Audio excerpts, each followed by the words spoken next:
Hello students. इस video में आप लोग जानेंगे कि ऑर्गेनिक केमिस्ट्री में जो कन्वर्जन से रिलेटेड प्रॉब्लम्स होते हैं उनको कैसे अटेम्प्ट करते हैं। What is the way you need to think in order to solve those conversion related problems. तो आइए देखते हैं सबसे पहले किस तरह के क्वेश्चन ऑर्गेनिक केमिस्ट्री में कन्वर्जन्स में आ जाते हैं। खासकर एनसीईआरटी में many conversions have been given, तो उससे आप प्रैक्टिस कर सकते हैं और खासकर बोर्ड एग्जाम में उसका काफ़ी यूज़ होता है। उसके अलावा रिवीजन का भी एक बहुत अच्छा मेथड है, एंटरटेनिंग एंड इंटरैक्टिव मेथड है, इसमें बोर भी नहीं होते, मज़ा भी आता है। तो let us start with first example. इस पहले एग्जाम्पल में देखिए आपके सामने है एक एल्कीन। तो आपने पहले ऑब्जर्व करना है। The first thing you have to do in conversions is observe what is happening. हो क्या रहा है वो पहले ऑब्जर्व तो करेंगे। तो आप ऑब्जर्व करेंगे तो आप पाएंगे कि यहाँ पे इस कार्बन पे दो हाइड्रोजन एटम अवेलेबल हैं और उसमें एक हाइड्रोजन एटम को रिप्लेस करके उसकी जगह पे साइनाइड आया है।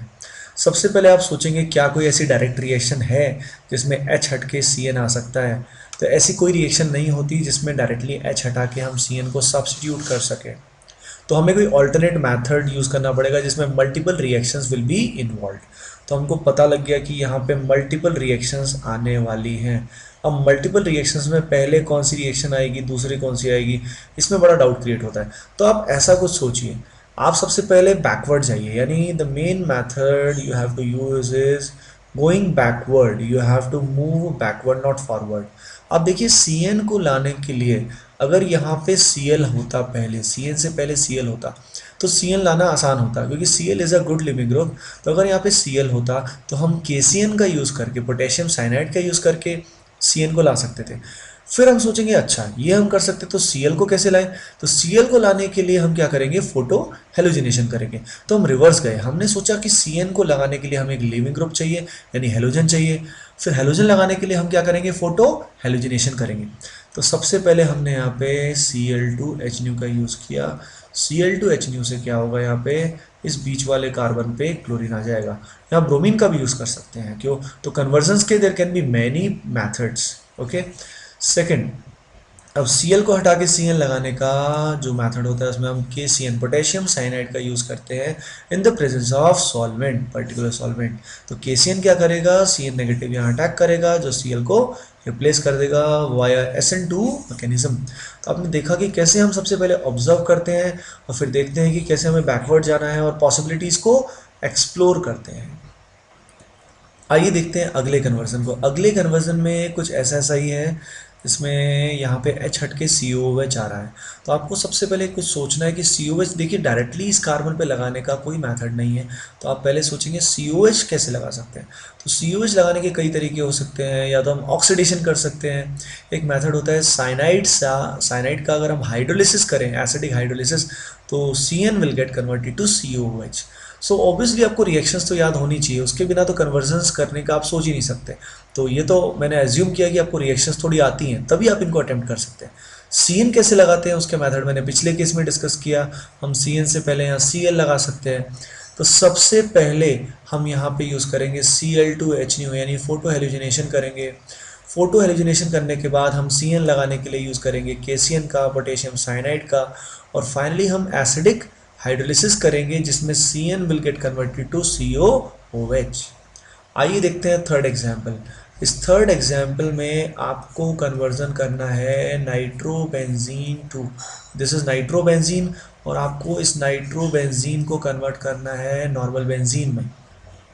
तो देखिए सबसे पहले आप सोचेंगे कि NO2 को रिप्लेस करके यहाँ हाइड्रोजन लगाना है, यानी आपको कोई रिडक्शन रिएक्शन करना है। अब डायरेक्ट H लगाने का actually there is no such method जिसमें डायरेक्टली यहाँ पे H सब्स्टिट्यूट हो जाए। तो सबसे पहले मैं सोचूंगा यार, एक रिएक्शन आपको याद आ सकती है जो होती है डाइजोनियम सॉल्ट की।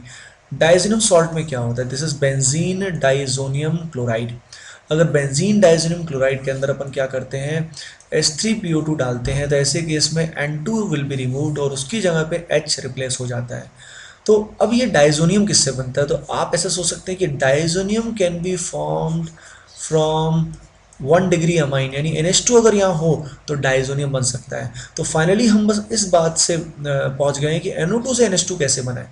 तो सबसे पहले हमारा रास्ता डिफाइन हो गया कि हम NO2 से NH2 पे जाएंगे, NH2 से N2 प्लस पे जाएंगे, और फिर हम उसका फॉस्फोरस हाइपोफॉस्फोरस एसिड से रिडक्शन करेंगे। तो सबसे पहले NO2 को NH2 में कन्वर्ट करना है, यानी रिएक्शन हो रही है, रिडक्शन रिएक्शन। रिडक्शन रिएक्शन करने के लिए हम यहाँ पे यूज़ करते हैं मेटल एंड एसिड का, मेटल और एसिड का हम यहाँ यूज़ करते हैं। ये मेटल इलेक्ट्रॉन को सप्लाई करता है, किसको सप्लाई करता है, नाइट्रोजन को, और HCl सप्लाई करता है H+ को। तो O यहाँ पे रिमूव हो जाते हैं और उनको रिप्लेस करते हैं हाइड्रोजन। NH2 को N2+ में कन्वर्ट करने की जो रिएक्शन होती है, इसे इट इज़ नोन एज डाईएजोटाइजेशन, जिसके अंदर काफ़ी फेमस रिएजेंट यूज़ होता है जिसको बोलते हैं NaNO2, यानी सोडियम नाइट्राइट विद एसिड। तो इस तरीके से हम अप्रोच करते हैं इन रिएक्शन को। अगले कन्वर्जन में हमें कन्वर्ट करना है नाइट्रोबेंजीन को फिनॉल के अंदर। तो अब हम कैसे सोचेंगे, तो देखिए फिनॉल बनाने के कई सारे मेथड्स अपने पास होते हैं। इसको हम बना सकते हैं, एक मेथड अगर मैं बताऊं तो हम डाइज़ोनियम सॉल्ट में अगर वाटर को डालें हल्का सा वार्म करके, हल्का सा गर्म करके, तो ऐसा हो सकता है, ठीक है।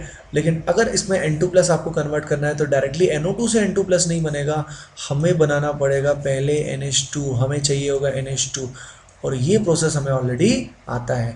NO2 से NH2 पहले करेंगे रिडक्शन, जिसमें हम यूज़ करेंगे SnHCl का, फिर हम डाइजोटाइजेशन करेंगे जिसमें अगेन हम यूज़ करेंगे NaNO2+ HCl का।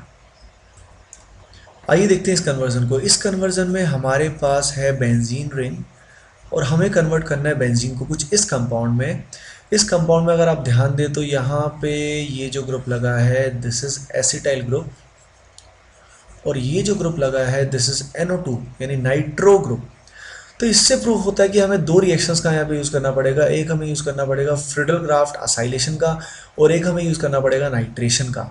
अब सवाल ये है कि पहले क्या करें, आइए दोनों पॉसिबिलिटी देखते हैं। मान लीजिए पहले हम नाइट्रेशन कर देते हैं, let us do the nitration first.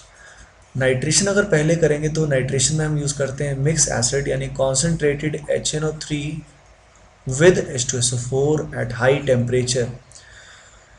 और अगर इसके बाद हम असाइलेशन की कोशिश करें तो NO2 आप सभी को पता है NO2 is deactivating and Meta directing, तो असाइल ग्रुप यहाँ आना चाहिए।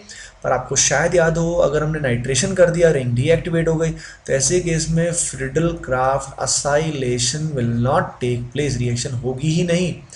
तो एक्चुअल में हम क्या करेंगे, सबसे पहले इसका फ्रिडल क्राफ्ट असाइलेशन करेंगे, जिसके लिए हम यहाँ पे रिएजेंट लेंगे CH3COCl और साथ में AlCl3, जिसकी प्रेजेंस में बेंजीन के ऊपर आएगा C double bond O CH3। और अब हम इसका क्या करेंगे, नाइट्रेशन। रिंग डीएक्टिवेट अभी भी होगी लेकिन नाइट्रेशन जो होता है वो अभी पॉसिबल होता है। तो पहले हम असाइलेशन करेंगे और फिर हम क्या करेंगे, नाइट्रेशन।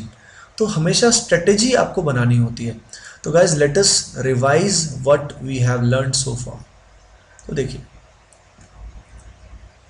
देखिए कन्वर्जन्स के लिए मैंने आपको स्ट्रेटेजी बताई है कि कैसे तो किया जाए। एनसीईआरटी में ये काफ़ी दी हुई है तो आप उससे प्रैक्टिस कर सकते हैं, सभी को करना।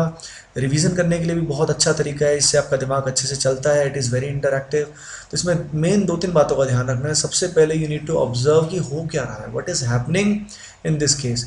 उसके बाद आपको देखना है कि कौन कौन सी मल्टीपल रिएक्शन यहाँ हो सकती है। So you have to explore the possibilities by going backward not forward, ठीक है, क्योंकि डायरेक्टली आपके दिमाग में नहीं आएगा, लेकिन बैकवर्ड जाओगे यानी फाइनल आउटकम को देख के आप सोच पाओगे कि इसमें क्या करना है, ठीक है। फिर मैंने कई एग्जांपल से इलस्ट्रेट किया कि कैसे स्ट्रेटजी इसमें बनाई जाती है। I hope you like the video, so guys please do subscribe, share and like. Thank you.